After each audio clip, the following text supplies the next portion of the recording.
our guest speaker further, I would just like to acknowledge that this is the 60th Primate Conversations.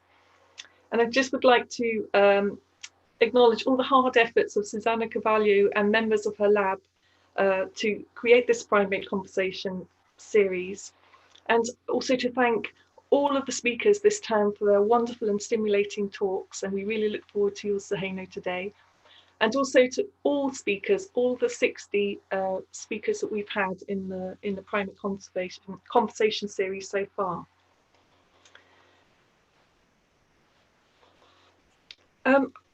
It's wonderful today. I just say as well that in January, Primate Conversations is coming back. So do watch this space, look on Twitter, look on Facebook, etc. So keep watch this space, because it will be coming back, and more details on that will be given at the end of today as well. So it's wonderful that we celebrate the 60th Primate Conversations with Seheno today. And I'd like to, say that Seheno is a tropical ecologist and a conservation biologist.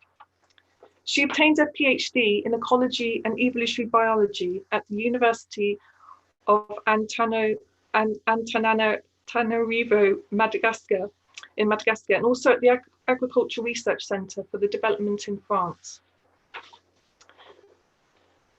Seheno's interest is very much on plant and animal interactions, and also the impact of biodiversity loss, its impact on the functioning of ecosystems in Madagascar.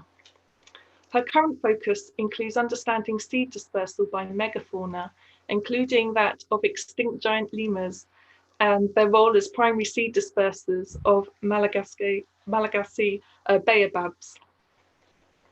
Seheno has worked as a scientific coordinator at the NGO Reniala Lemur Rescue Centre. She's currently the Madagascar manager of the Lemur Conservation Network and also the director of the NGO Lemur Love. Seheno is also working with other experts in a project of the Malagasy baobab group to strive to ensure the survival of these baobabs. It's interesting to think of how much flora there is where potentially there's no longer their primary seed dispersers available to do so, but also work to reconcile that with local communities and their use of various parts of these baobabs, and how we can ensure that they benefit and continue to be able to use them and achieve, in doing that sustainably.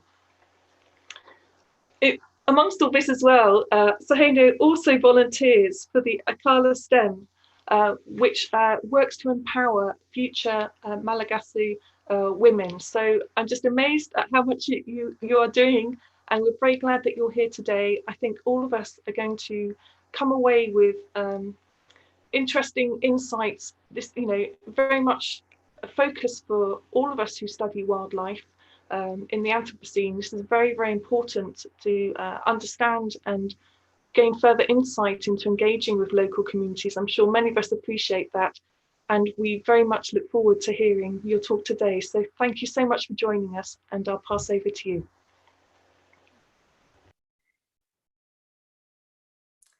Thank you so much for inviting me. I'm really happy to be with you today, and thank you all for attending. Before starting, I would like to take a moment to thank my colleagues, Dr. Marie Lafleur, founder and director of Lemur Love, Uli Schneider-Brown, Chief Operating Officer at Lemur Love, also that Dr. Kim Rotter, Development Advisor at Lemur Love, and from Lemur Conservation Network, Lucia Rodriguez, she's the director of Lemur Conservation Network, and Lynn Vena, the co-founder and digital communication manager at LCN. Also, all Lemur Love team and volunteers, all LCN team and volunteers. Without them, my work on lemur conservation would have never happened, and I would not be giving this talk today if it wasn't for them. Working for lemur conservation is a great opportunity to think about people and nature as a whole. Lemurs are these amazing creatures found nowhere else but in Madagascar. But the people who live around their habitats, the people who are working hard to save them, are not less important. And this is what I would like to talk about today. At the end of this talk, I will invite you to share your reflection, your thoughts about this connection between local people and the wonderful animal species that are the focus of your conservation, your research efforts. So let's get started. My presentation will be divided into 3 parts. First, I will introduce you to my home country by giving you 3 facts about Madagascar. Then I will talk about the fascinating creatures that are lemurs. And finally, I will present you my thoughts on why we should care about local community, its involvement, its expertise in lemur conservation. So, first of all, let me introduce you to Madagascar. Today, I really want to share with you these 3 facts about Madagascar that, from my point of view, you should know. Madagascar, the 4th largest island in the world, located in the Indian Ocean. First fact, Madagascar is a culturally multifaceted island. It's a mix of people from different cultures, from Europe, from Indonesia, from the African continent, and all of them shaped the Malagasy culture. They arrived and they settled in all coasts, from the north, from the east, from the west, and from the south. What does it mean? That means that if you visit the north of Madagascar, or if you work in the north of Madagascar, and you think that you know Madagascar, I'm afraid to tell you that you probably don't. Second fact, every country has its history, its pride, and its identity. Speaking of Malagasy's identity, it's worthwhile to understand that sometimes if we feel like that we are overprotective of your legacy, it's because of 2 points. First, because we live on an island and we are not always used to open to other countries, such as those in Africa continent, for example, and also because, and this is the second point, we have a huge story with French colonization. These 2 points sometimes make us to chase out the Malagasy identity. Third fact, the paradoxical reality. Madagascar's biodiversity and Malagasy people. What do we know about these 2 things? Rich, if we speak of biodiversity, and poor, extremely poor, if we speak of people. That is the reality. For 27 million people, 70% of them live with less than 4 pounds per day. The poverty can be a cyclical trap, meaning that for people to rise above poverty, they need a good education, they need basic proper health, and they need job opportunities. We don't have any of this in Madagascar. That is a sad reality. Speaking of biodiversity, Madagascar is the island of lemurs. I find it funny and fascinating because, like the people living in Madagascar, lemurs have such multifaceted aspects too. Interestingly, research suggests that the ancestors of today's lemurs most likely reached Madagascar by a sea crossing from Africa 75 million years ago. Can you imagine that? as this figure shows. The second fascinating thing about lemurs is how diverse they are, with about 111 species known to date, and it's equally amazing when we think about the variety of their ecological adaptations. But this unique biodiversity is in severe danger, as 31% of lemur species are now critically endangered. They are losing their critical habitats. Hunting is a threat to lemurs, and pet trade is also recognized as a major threat to lemurs. So, the question is, why should we care about the local community, its involvement, its expertise in lemur conservation? The answer to this question may be obvious. Some people might think, what are you going to say, Seheno? We have been working for lemur conservation for more decades. We know all of this.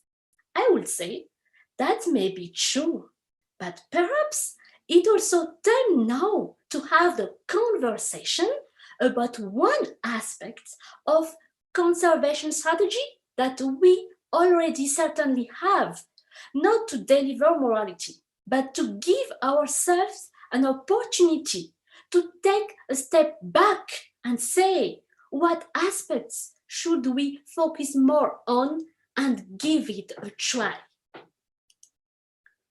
First of all, what do I mean by the local community? You may be surprised, but by the local community, I mean many people at various levels, because each of them play an important role when it comes to lemur conservation. They can be farmers, they can be forest users, they can be forest hunters, forest rangers, local guides, local leaders, kids and young people, human in rural areas, in urban areas too, students at universities, researchers, national researchers, local conservationists, practitioners. Of course, I'm not going to explain each of their involvement, but I do want to engage in a reflection about the local community's involvement in lemur conservation. What did we learn from this pandemic? There are challenges and necessary adaptations in the short term. My colleague and I asked some conservation organizations in Madagascar regarding the challenges they have to face with COVID-19. How did they adapt to face with such an unexpected situation? Three main things were talked about, as I show you in the slide. First, fieldwork was stopped. Managers and researchers from outside Madagascar weren't able to come to Madagascar. This was also the case for those based in Antananarivo, the capital. So, what happened to forest rangers? What happened to local communities? They had to collect data. They had to maintain the protection of forest on their own. And some of them did an amazing job in terms of short-term adaptations. We may be surprised, but perhaps we shouldn't, because some local leaders take the responsibility of protecting their lands, their forests, very seriously. Some of them, not all of them, received a training on how to collect data. That's the first thing that almost conservation agencies had to do. The second thing, funds interrupted, was stopped. Because of lack of funding, many activities stopped. Research activities, conservation activities, including those to support communities for their livelihoods. And the last thing, the decrease in income generating activities for local communities. it's even more challenging in certain areas in the south because of dramatic drought seasons. In some areas, the price of rice, for example, has significantly increased. With these three things, what can we say about local community involvement and expertise related to lemur conservation? Speaking of community-led management in conservation, it's worth saying that in Madagascar, protected areas are managed according to the IUCN schemes. There are 6 categories. For each category, the aim of conservation management is different.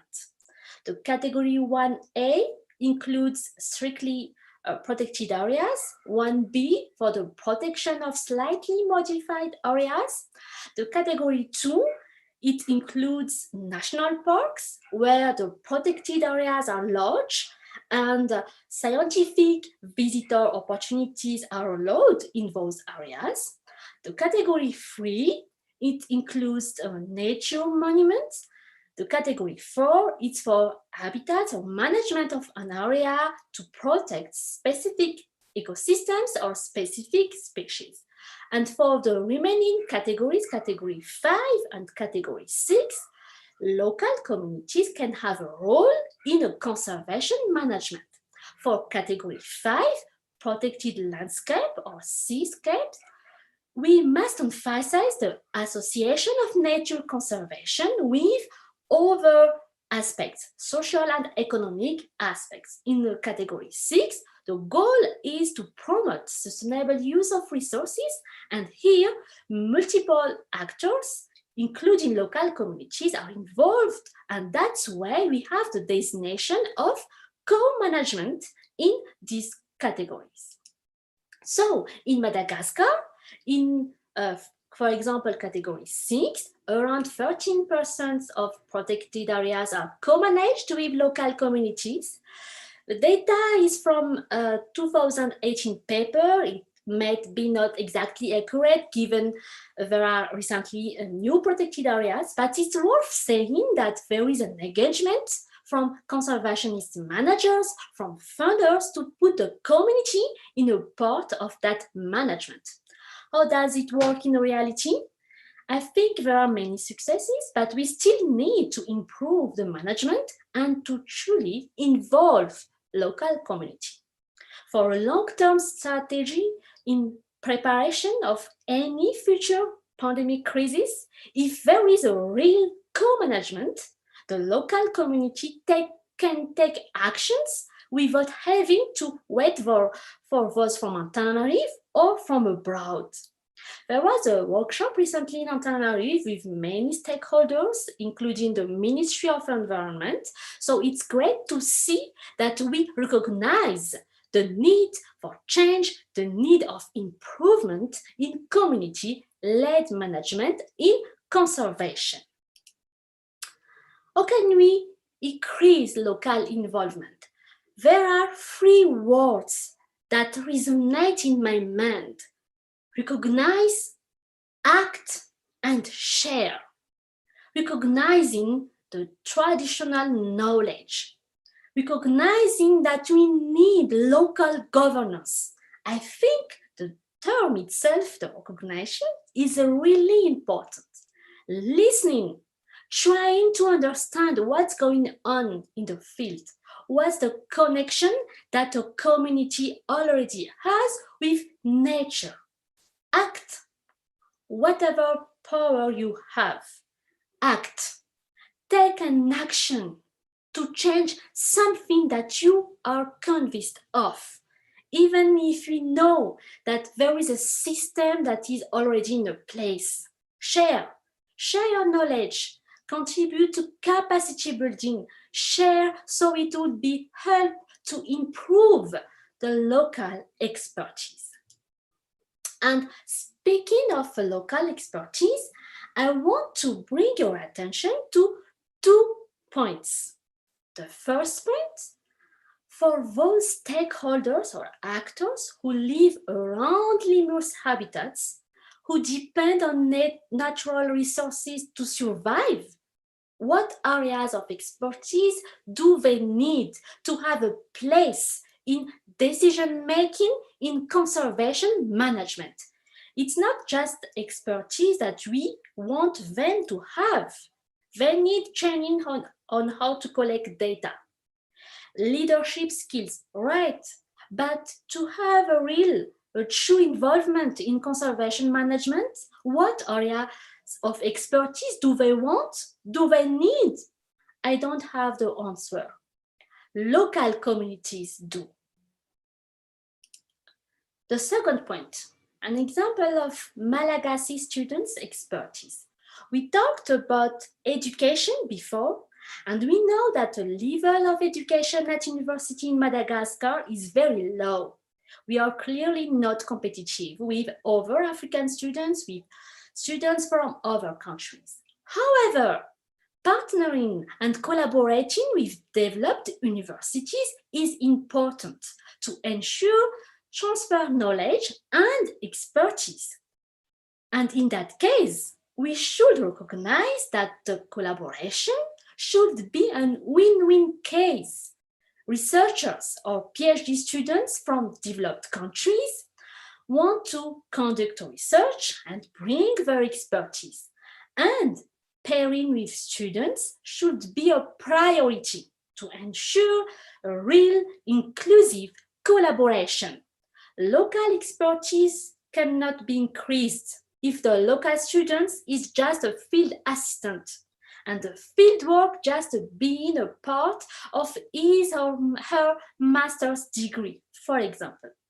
But we, as Malagasy, have to work hard to prove that we deserve it, that we are part of a collaboration, not because it's mandatory for them and for us, but because we want to develop a network. We want to get international collaboration. And in that case, we can say, I have that expertise. It has been proven by this and this. So let's work together. Let's have a joint collaboration with a truly equal inclusivity from the beginning to the end of this process. So that is my experience from Madagascar. I really want to hear from you as a researcher, as a student. We are all passionate about animal species we work on.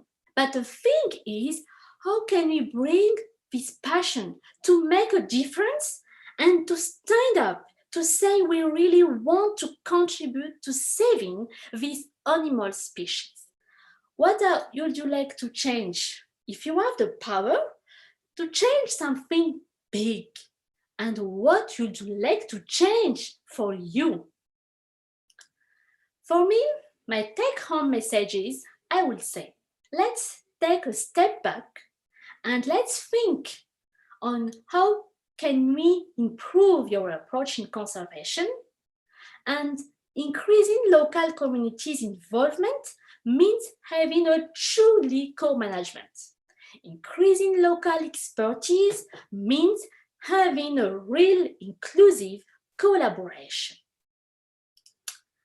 And before closing my presentation, I want to take a few minutes to present the two organizations I work for. Lemur Love is an US organization. We conduct scientific research and we work with Malagasy human, Malagasy students, Malagasy researchers to build capacity and to promote conservation. I invite you to visit our website.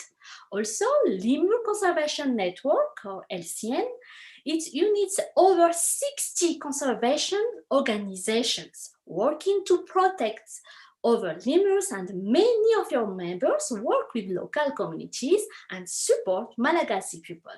We strongly believe that working together is crucial to achieve the mission to save lemurs from their extinction. And that ends my presentation. Thank you so much for listening, and I'm happy to answer any questions you may have. Thank you.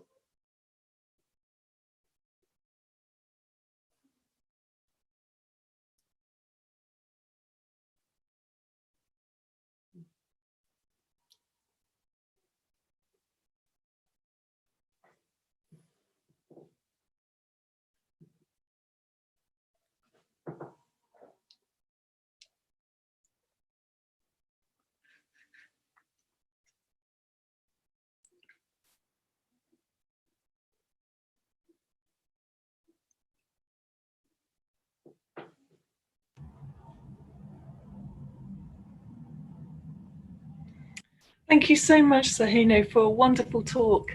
I think, yeah, there's some wonderful take-home messages there. And I think one of the questions that have come up is your insight and your sharing about the increased engagement of various members of local communities following our current crisis in COVID. I was just wondering how you feel that might continue, or what that might look like in the continuation of local engagement, engagement with local communities, but their involvement, continued involvement with this increased engagement and involvement in COVID. What do you think might be, what do you predict you might see in various parts of Madagascar in that respect? Yeah, thank you for the question. Yeah, indeed, we need to increase local communities, and how can we continue and maintain this? First of all, we need to have more interactions, I would say, with local communities. In Madagascar, sometimes it's particular.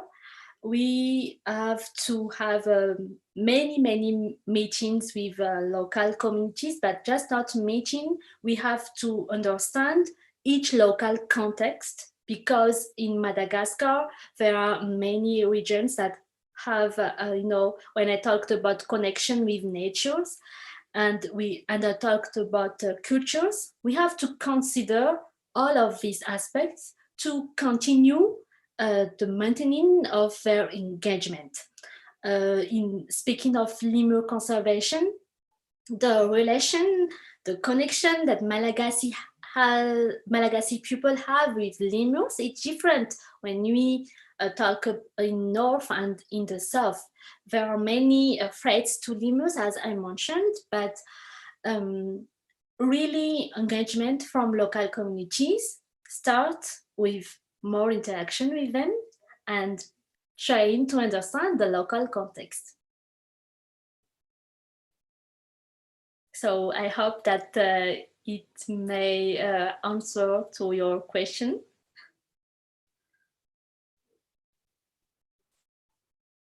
Hello, Seheno. Hello. Yes, we were having some technical issues here, so I hope it's okay now, but we have a couple of other questions, if I may. Mm-hmm. So one of the questions here from the audience, are there issues with human-primate conflict in different areas of Madagascar? As for example, is there sort of crop raiding problems and that sort of thing? For the, yeah, what I would say that, yeah, we cannot generalize the, the conflict. There are certainly conflicts in the north or in the other regions. And also there are certainly some conflict like hunting and other threats to lemurs. But I would say to do not, generalize. I think we have to consider if there is, for example, an hunting in certain regions. We have to consider what the social aspects here, what there are many also issues, economical issues and political issues. So I would say there are certainly conflicts with lemurs and people, but yeah, depending the context in the locality, it may be different. Mm-hmm. Very good, thank you. And another question that we have here relates to the impact of the pandemic, of the current pandemic of COVID-19 on the wildlife, and is that affecting? Has there been any research on what the impact might be of the pandemic on the Malagasy, on the animals and conservation issues? Mm-hmm.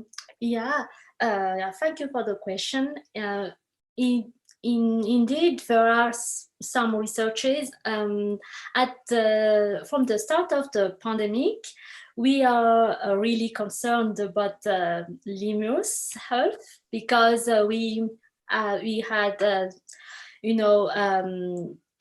tourists that he had coronavirus, and we are worried about what happens with lemurs because in some areas and some private reserves there are interaction with with tourists and lemurs. So we were concerned about lemurs' health, and it was negative. So it was a very good thing.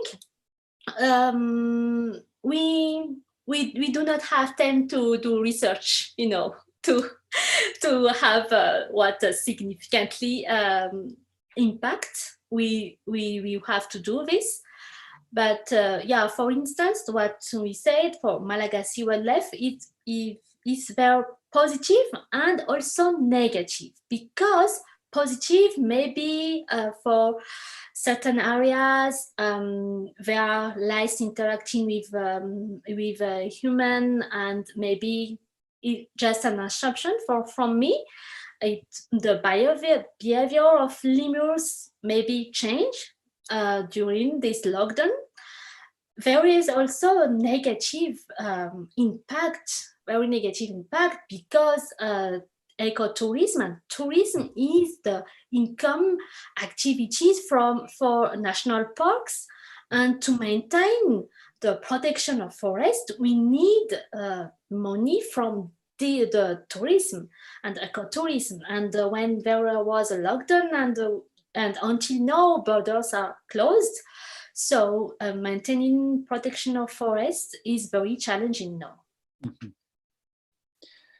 And along those notes, I would imagine that because of the reduction in the tourism, that also has an impact on local populations. And I'm just wondering if that might lead in some areas to make greater use of some of the forest resources, for example, that might be exploited in areas where you have lemurs. Mm-hmm. Yeah, that's true. That's really true. Yeah, in certain areas, the income generating activities is from ecotourism, or tourism. So there is and that's why I mentioned the decrease in income generating activities. And some of the impacts that some of managers thought is the increase also for illegal traffic and illegal exploitation of forests. Mm-hmm. And that's why we need to engage and to involve local communities. That's why we need to work with them, because during this pandemic they have to deal with the increase in illegal activities in the forest, and they also have to deal with collecting data and more of this. So yeah, that's why it's really important to engage and involve them, local communities, I mean. So is that is there then also an economic argument that you can make with the local communities that relates to conservation and increase in tourism? And how does that balance with an argument that's more related to just the ethics of conservation? So balancing the economy and the ethics, which are both of these equally powerful, you think, in terms of reaching the local communities, or one over another? Yeah, that's really true. Indeed, for lemur conservation, first we have to balance with the tourism. I would say, when we say tourism, the many tourists that interacting with lemurs, and my colleagues and I, we see that there is a negative impact for when lemurs are interacting so closely with the human prey, the tourist, And that's why I mentioned that the pet trade is recognized as a major threat to lemurs. Why? Because when tourists, they, for example, take photos with lemurs in their so closely, it's weird because we think that it's allowed to have a lemur as a pet. So we have to balance. We need certainly tourism, ecotourism, to have to increase the economical aspects. You need that, and we also need to have the balance with how to conserve how to protect lemurs. That's one thing. And I would say also you need also to balance with, when we always say ecotourism is certainly the one of most powerful powerful way to increase the local communities' living conditions. It may be true, but maybe we have also to consider if it works in certain areas, and in other areas, maybe we have to consider other livelihoods, not just to have one model of ecotourism, I would say. So yeah, we have to balance certainly conservation and economic aspects. So I have another question here from the audience, and one of your listeners is wondering about the reach of internet in these communities, and whether people have any sort of access to sites that might help with conservation, such as Lemur Love. Is there any access that people have then to some of these resources through the internet? Yeah, we for local communities, internet access is really challenging in Madagascar, and depending the area, if we talk about urban or rural areas, they don't have access for internet, but that's why for example, Lemur Love, we have a local stakeholder who works closely with us. So when we want to reach out some local communities, we reach out over phone. So I reach out over phone the stakeholder, the person who live near the area we work on. So it's the internet access is really challenging, and the communication we have is phone, but yeah, we have to deal with all of this. We have a hope on when we work with local communities, when we work closely with them, when we certainly listen their needs. So yeah, we have to overcome these challenges, such as internet access. Good. Another question here, also from one of your listeners, is about paleontology, and whether the science of paleontology, studying the deep past, can make a contribution to people understanding conservation issues. And that brings to mind also the fact that we know from the fossil record of Madagascar that a few thousand years ago, there was also a major extinction of lemurs. And that the lemurs that remain on Madagascar today, even though they're very diverse, many 50 different species or so, in the recent past, meaning just a few thousand years ago, there were many very strange lemurs, like giant forms that have now become extinct. So do you think there's a role also for paleontology and some of these historical sciences to make a contribution to our understanding of conservation? Yeah.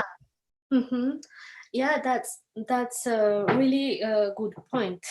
There are 17 extinct lemur species, and I would say from my experience, because I also, as a part of my research, is about megafauna, and extinct lemurs are considered as megafauna.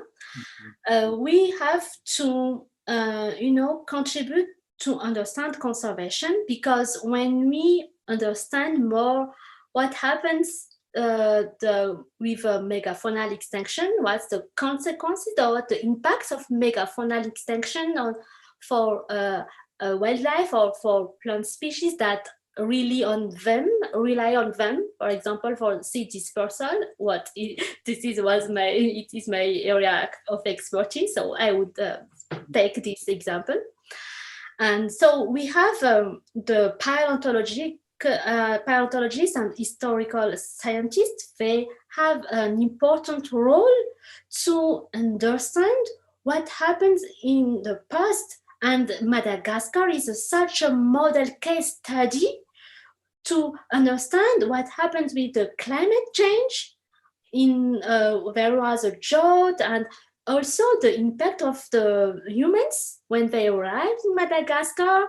And there are some research that suggest why the reason of extinction of lemurs, for example. So many researchers say that it's a mix of climate change and also the human activities. And how can we stop this impact in present if we don't understand what happens in the past? And we have also to communicate with a large public. I think the communication and education is really important also. And so we don't have always to discuss between us and the researchers, but share your knowledge to others, so they really be willing to have a change also of their behavior. Yeah, very interesting comment about the megafauna. So along those lines, do you think since those extinctions of the megafauna and seed dispersals, has that changed the structure of the ecological systems in Madagascar? And somewhat related to that, I also wanted to ask, preservation usually requires a whole ecosystem, right? Not just the particular species, not just the lemurs, but their ecosystem. And again, you make a very nice point about the megafauna, but I was also wondering about some of the predators. I know you have the fossa in some of the areas of Madagascar, and does the conservation issues also relate to some of these top predators in the area that interact with the lemurs? Mm-hmm. Yeah, that's a really good point. It's very true, because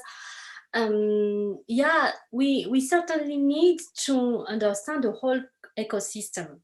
And it's also important in Madagascar because we have different ecosystems. We have dry forest in west of Madagascar and in rainforest. So the ecosystem the ecosystem is really important, and we have to conserve, and just not to focus on the one species like lemurs, but also we have to understand the interaction, plant-animal interactions and also animal interactions. And when we speak, for example, about restoration, because we talked a lot about restoration of forests, because we have the huge issue on the forest loss, the habitat loss in Madagascar.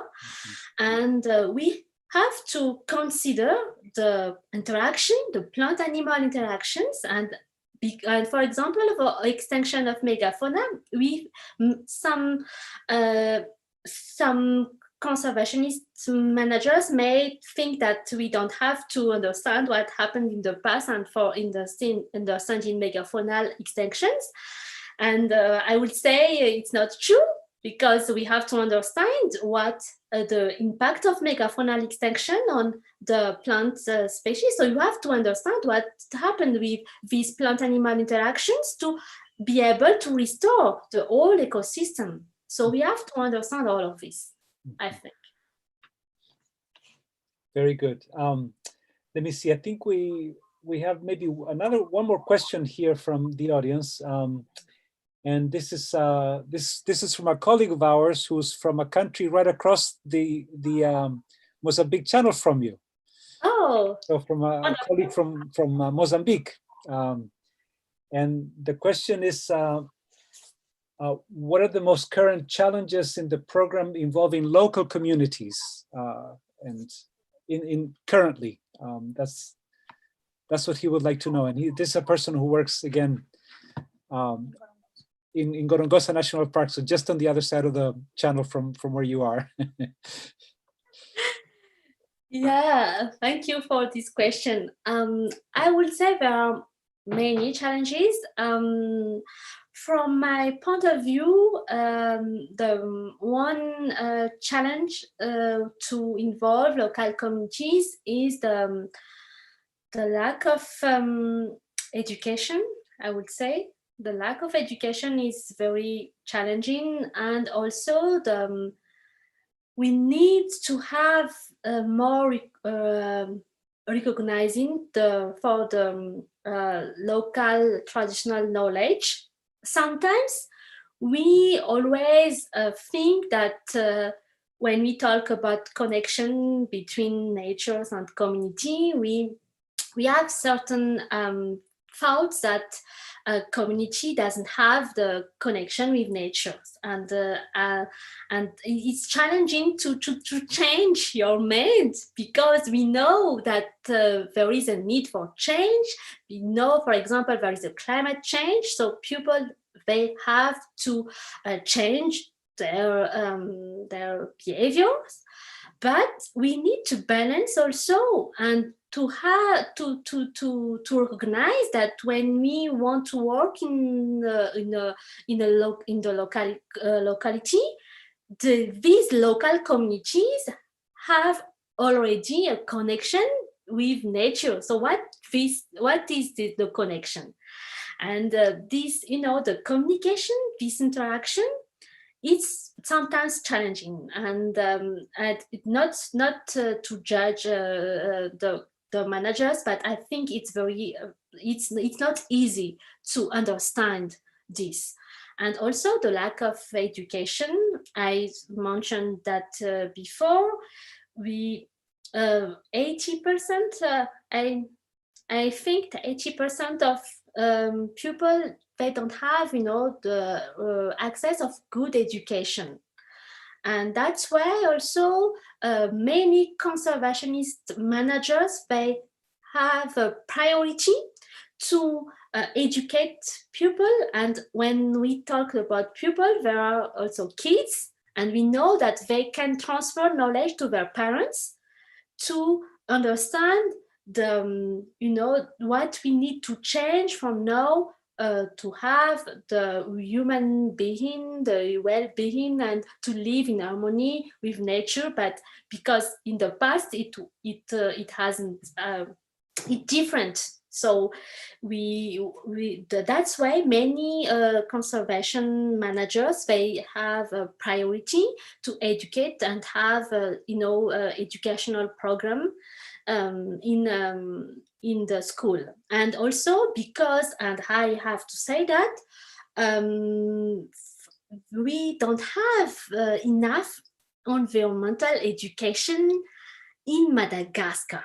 Like, for example, from me, I didn't know about lemurs until I was at the university. Can you imagine that? We have our legacy as lemurs, and Madagascar is island of lemurs, but I didn't know that until I was at the university. But it's changed now. I have to say also that it has changed, and we can overcome these challenges. But yeah, education and the lack of understanding, I would say. Thank you. It's a fascinating topic. I think that's all the questions we have for the moment. And I'm not sure if Caroline Phillips is there. She's there. I would like to pass it on to Caroline. I think we will close this part now. But Thank you, Seheno. Fascinating topic. We could continue talking for a long time, but Caroline? Thanks so much, Renee. And thank you again, Seheno. It's been really fascinating hearing your perspectives. As you see, I think your final comments on just education of just the heritage that you have as Madagascans is, vitally important, as well as that empowerment as well, continuing that empowerment. And so, yeah, thank you for giving that perspective. Also, in terms of your perspective, studying past primates, extinct primates, as well as working with local communities of extant primates as well. So I'm sure many people still have many questions. And so we're very, very thankful for your time today. Thanks so much. I think all of us would like to, thank Seheno Andriantsaralaza for her time today and sharing of the many views and perspectives across Madagascar. I also appreciate very much as well, and I think you highlight as well, just the complexity of perceptions. I think it was very interesting, your slide in terms of local communities and what we actually mean by local communities. There's a lot of members, and each of those members and their perception of lemurs and conservation and how we can engage each of them and work together. So thank you so much for that. Thank you so much for inviting me. It was such a great opportunity, and we had a great conversation. So thank you so much for inviting me. You're welcome, and thank you again. I'm just going to end this talk with, again, I just want to acknowledge again this being the 60th Primate Conversations, so a wonderful 60th conversation we've had today. And I just want to acknowledge the organisers for the talks this series, that being Sophie Badugo, Elodie Freeman, Alex Milk, and also Alejandra Pascal Garrido. And it doesn't just stop there. I think pretty much we can thank pretty much all the members of the lab for their involvement in organising and hosting and ensuring Primate Conversations continues. And on that note, I just want to say that Primate Conversations will, as I said earlier, continue in January of 2021. We already have Kathleen Coops, as well as David Leibman, who both already agreed to give talks in the next series. And already we are working to ensure that there will be another wonderful set of talks for you to attend. So I also want to thank everybody for attending all the talks as well. And again, thank you to all the speakers of the 60 Primate Conversations that we've had. Thank you for such a stimulating and producing a stimulating environment for us all to hear about your research efforts and expanding our perspectives as well. So thank you very much.